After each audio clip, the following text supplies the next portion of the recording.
25장. 아마샤는 왕이 되었을 때 25살이었고 예루살렘에서 29년 동안 다스렸다. 그의 어머니는 예루살렘 출신 여호아단이다. 그는 하나님 앞에서 바르게 살았고 대부분 옳은 일을 행했으나 하나님께 온 마음을 들이지는 않았다. 아마샤는 왕권을 확고히 장악하게 되자 그의 아버지 요아스를 암살한 왕궁 경비대들을 처형했다.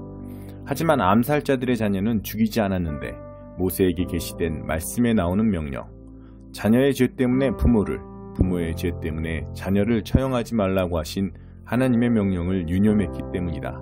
이는 각자가 자기 죄값을 직접 치르게 한 것이다. 아마샤는 유다 지파를 정비하고 유다와 베냐민 지파를 가문과 부대별로 나누었다. 20살 이상 된 남자들을 명부에 등록하니 군에 복무할 수 있는 사람이 30만 명이었다. 또 그는 은 약 4.5톤을 들여 북쪽 이스라엘에서 군사 10만 명을 고용했다. 그러자 거룩한 사람이 나타나 말했다. 왕이시여, 안 됩니다. 북쪽 이스라엘 군사들을 왕의 군대에 넣지 마십시오. 하나님께서는 그들 편이 아니시며 에브라임 자손 누구와도 함께하지 않으십니다. 홀로 힘써 싸우십시오. 오직 하나님만이 왕의 일을 돕거나 막으실 수 있습니다. 아마샤가 거룩한 사람에게 물었다. 하지만 그들을 고용하려고 이미 지불한 수톤의 은은 어떻게 하면 좋겠소? 거룩한 사람이 대답했다. 그것보다 하나님의 도움이 왕께 훨씬 더 가치 있습니다. 그래서 아마샤는 고용한 북쪽 군사들을 해임하고 집으로 돌려보냈다. 일자리를 잃은 그들은 잔뜩 화가 나서 집으로 돌아갔다. 아마샤는 사태를 낙관했다. 그는 군대를 이끌고 소금 골짜기로 가서 세일 사람들 10,000명을 죽였다. 또 다른 10,000명을 포로로 잡아 바위 꼭대기로 끌고 가서 그들을 벼랑에서 떨어뜨렸다. 포로들은 모두 돌 위로 떨어져 몸이 산산이 부서진 채 죽었다. 그러나 아마샤가 되돌려보낸 북쪽 군사들이 약탈할 기회를 잃은 데 대하여 분노하여 사마리아부터 벳호론까지 온 유다 성읍들을 미친 듯이 돌아다니며 백성 3,000명을 죽이고 많은 전리품을 빼앗아갔다. 에돔 사람을 멸하고 돌아오는 길에 아마샤는 세일 사람의 신상을 가져와 자신의 신으로 세우고 그것들을 숭배하며 향을 피웠다. 그 일로 하나님께서 크게 진노하셨다. 하나님께서 보내신 한 예언자가 불같이 맹렬한 하나님의 진노를 이렇게 표현했다. 이게 어찌된 일입니까? 그 신들은 왕에게서 자기 백성을 구하지도 못했는데 어찌 왕께서는 그 열등한 신들, 왕보다 약한 신들에게 기도한단 말입니까? 아마샤가 그의 말을 가로막았다. 내가 언제 내게 의견을 구했더냐? 닥쳐라. 그렇지 않으면 없애버리겠다. 예언자가 말을 그쳤지만 마지막으로 한마디 덧붙였다. 단언하건대 왕께서 제 말을 듣지 않고 이렇게 하시는 것을 보니 하나님께서 왕을 내치시기로 작정하신 모양입니다. 하루는 아마샤가 이스라엘 왕 예후의 손자여 요아스의 아들인 요아스에게 사절을 보내 싸움을 걸었다. 와서 나와 한번 겨루어보겠는가? 어디 한번 붙어보자. 이스라엘 왕 여호아스는 유다 왕 아마샤에게 회답했다. 하루는 레바논의 엉겅퀴가 레바논의 백향목에게 내 딸을 내 아들에게 시집 보내라 하고 전가를 보냈다. 그런데 레바논의 들짐승이 지나가다 엉겅퀴를 밟아 뭉개버렸다. 내가 전투에서 에돔을 물리쳤다는 이유로 스스로 대단한 줄 아는 모양인데 으스대는 건 괜찮다만 집에 가만히 있는 편이 좋을 것이다. 욕심을 부리다 이를 그르칠 까닭이 무엇이냐? 내 자신과 유다의 멸망을 자초할 이유가 무엇이냔 말이다. 그러나 아마샤는 그 말을 듣지 않았다. 그가 에돔 신들에게로 돌아섰기 때문에 하나님께서는 요아스를 들어 그를 치기로 작정하셨다. 이스라엘 왕 요아스가 먼저 쳐들어가서 유다 왕 아마샤에게 맞섰다. 그들은 유다의 한 성읍 벳세메스에서 마주쳤다. 유다는 이스라엘에 완전히 패했고 유다의 군사들은 뿔뿔이 흩어져 집으로 돌아갔다. 이스라엘 왕 여호아스는 아하시아의 손자여 요아스의 아들인 유다 왕 아마샤를 벳세메스에서 붙잡았다. 그는 거기서 그치지 않고 예루살렘까지 공격했다.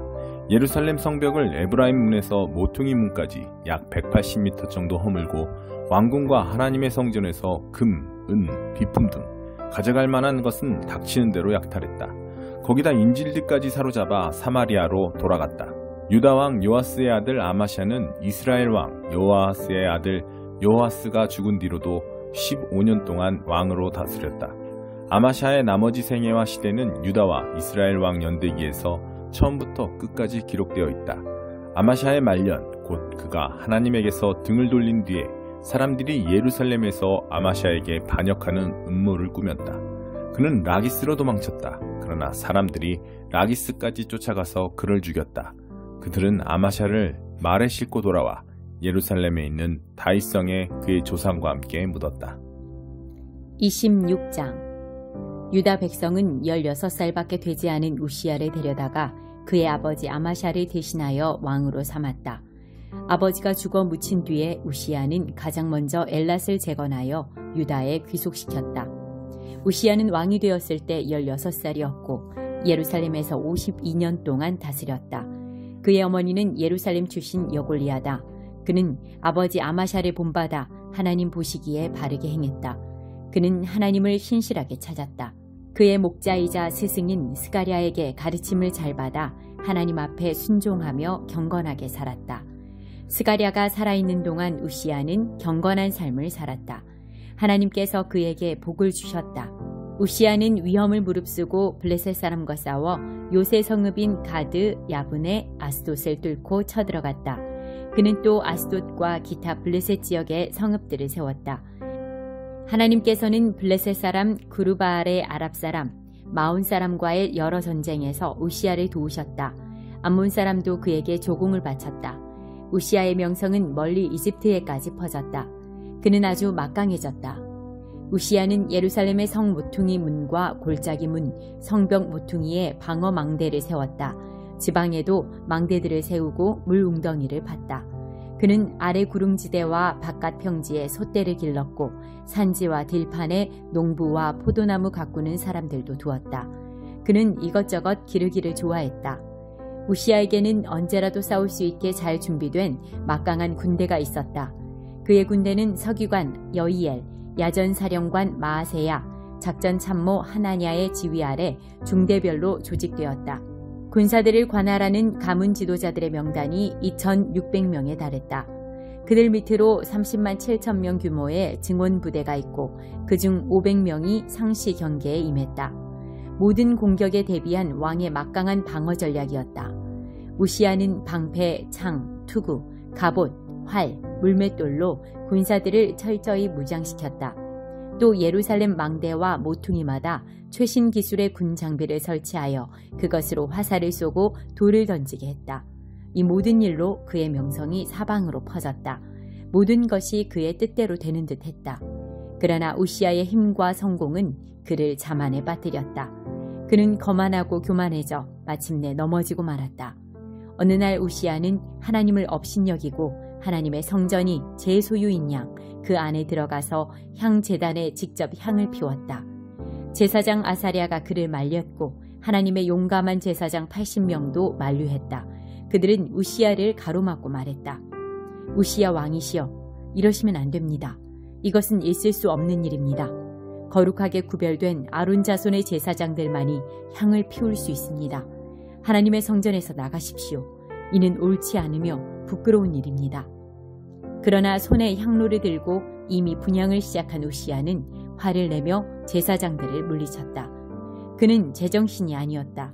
그들이 서로 분노의 말을 쏟아내며 말다툼하고 있는 중에 우시야 왕의 이마에 피부병이 생겼다.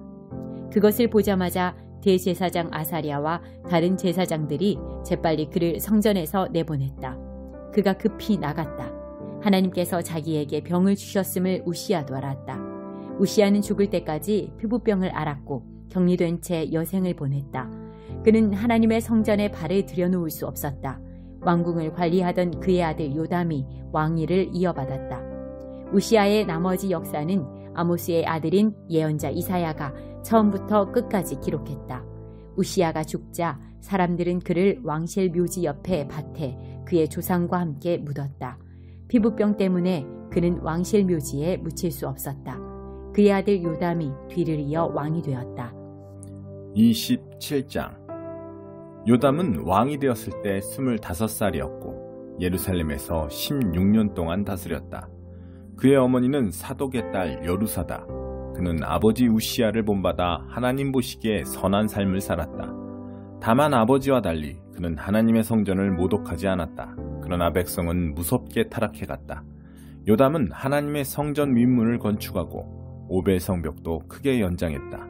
유다 고지대에 성읍을 세우고 아래 숲속에 성채와 망대를 지었다. 그는 암몬 사람의 왕과 싸워 이겼다. 그의 암몬 사람은 은 3.25톤, 밀 약 2200kl, 보리 2200kl를 바쳤다. 그들은 그 다음 두 해에도 똑같이 바쳤다. 요담의 능력은 하나님께 순종하려는 단호하고 한결같은 삶에서 나왔다. 요담이 치른 여러 전쟁과 그의 업적을 비롯한 나머지 역사는 이스라엘과 유다왕 연대기에 모두 기록되어 있다. 그는 왕이 되었을 때 25살이었고 예루살렘에서 16년 동안 다스렸다. 요담은 죽어서 다윗성에 묻혔다. 그의 아들 아하스가 뒤를 이어 왕이 되었다. 28장. 아하스는 왕이 되었을 때 20살이었고 예루살렘에서 16년 동안 다스렸다. 그는 하나님 보시기에 바르게 살지 못했고 조상 다윗을 전혀 본받지 않았다. 오히려 그는 북쪽 이스라엘의 길을 따랐고 이방 바알 신들을 숭배하기 위해 금속 신상을 부어 만들기까지 했다. 그는 베닌놈 골짜기에서 금지된 향을 피우는 일에 가담했고 자기 아들들을 불 가운데로 지나게 하는 극악무도한 행위를 일삼았다. 그는 참으로 가증한 일들을 하나님께서 일찍이 그 땅에서 쫓아내신 이방인들에게서 배웠다. 또 곳곳에서 성행하는 지역의 음란한 종교 산당들의 활동에도 가담했다. 하나님께서는 그 모든 일을 더 이상 참으실 수 없어 아하스를 아람 왕 손에 넘기셨다. 아람 왕이 그를 치고 수많은 포로를 다마스쿠스로 데려갔다. 또 하나님께서 그를 이스라엘에 맡기신 결과 끔찍한 사륙이 벌어졌다. 르말리아의 아들 베가는 하루에 12만 명을 죽였는데 모두 최고의 용사들이었다. 이 모든 일이 일어난 것은 유다가 하나님, 그들 조상의 하나님을 버렸기 때문이다. 뿐만 아니라 에브라임의 영웅 시그리는 왕의 아들 마아세야, 왕궁 관리인 아스리감, 왕의 다음 서열인 엘가나를 죽였다. 그것이 끝이 아니었다. 이스라엘 사람들은 사마리아로 엄청난 양의 전리품을 실어갔을 뿐만 아니라 남자와 여자와 아이들 20만 명을 사로잡아갔다. 하나님의 예언자 오뎃이 그 가까이에 있었다. 그는 사마리아로 들어가는 군대를 맞으며 말했다. 그 자리에 멈추어 들으시오. 하나님, 당신들 조상의 하나님께서 유다에 진노하셔서 당신들을 사용해 그들을 벌하신 것은 사실이오. 하지만 당신들은 주제넘게 나서서 부당하고 불합리한 분노를 쏟아내며 유다와 예루살렘에서 온 형제들을 종으로 삼으려고 하고 있소. 이것이 당신들의 하나님께 끔찍한 죄를 짓는 일인지 모르겠소? 이제 주의하여 행동해야 하오. 정확히 내가 이르는 대로 하시오. 이 포로들을 마지막 한 사람까지 다 돌려보내시오. 그렇게 하지 않으면 당신들은 하나님의 진노가 어떻게 나타나는지 똑똑히 보게 될 것이오. 몇몇 에브라임 지도자들인 요하난의 아들 아사랴, 무실레못의 아들 베레야, 살룸의 아들 여이스기야, 하들레의 아들 아마사가 귀환하는 군대를 막아서며 말했다. 포로들을 이곳으로 들이지 마시오. 우리는 이미 하나님께 죄를 지었소. 그런데 지금 당신들은 우리의 죄와 허물을 더 심각하게 만들려 하고 있소. 이대로도 우리는 죄가 너무 많아서 하나님의 진노가 언제 폭발할지 모르는 상황이오. 그러자 군사들은 포로와 전리품을 모두 지도자와 백성에게 넘겼다. 그들 중에 지명된 사람들이 포로들을 모아놓고 벌거벗은 사람에게는 전리품 가운데서 옷을 찾아 입혀주었다. 맨발인 사람에게는 신을 신겨주고 모두에게 먹을 것도 충분히 주었다. 또 부상자들은 응급치료를 해주고 약한 사람들은 나귀에 태워 야자수 성읍 여리고로 데려가서 가족들에게 돌려보냈다. 그러고 나서 그들은 사마리아로 돌아갔다. 그 즈음에 아하스 왕은 아시리아 왕에게 사람을 보내어 직접 도움을 구했다. 에돔 사람이 다시 쳐들어와서 유다에 엄청난 타격을 입히고 많은 사람들을 포로로 잡아갔기 때문이다. 엎친 데 덮친 격으로 블레셋 사람이 서쪽 구릉지대와 남쪽 광야의 성읍들을 습격하여 베세메스, 아얄론, 그데롯과 소고, 딥나, 김소와 그 주변 마을들까지 점령하여 그곳에 들어와 살았다. 교만한 아하스 왕은 마치 하나님의 도움이 없어도 된다는 듯 행세하여 타락을 전염병처럼 퍼지게 했다.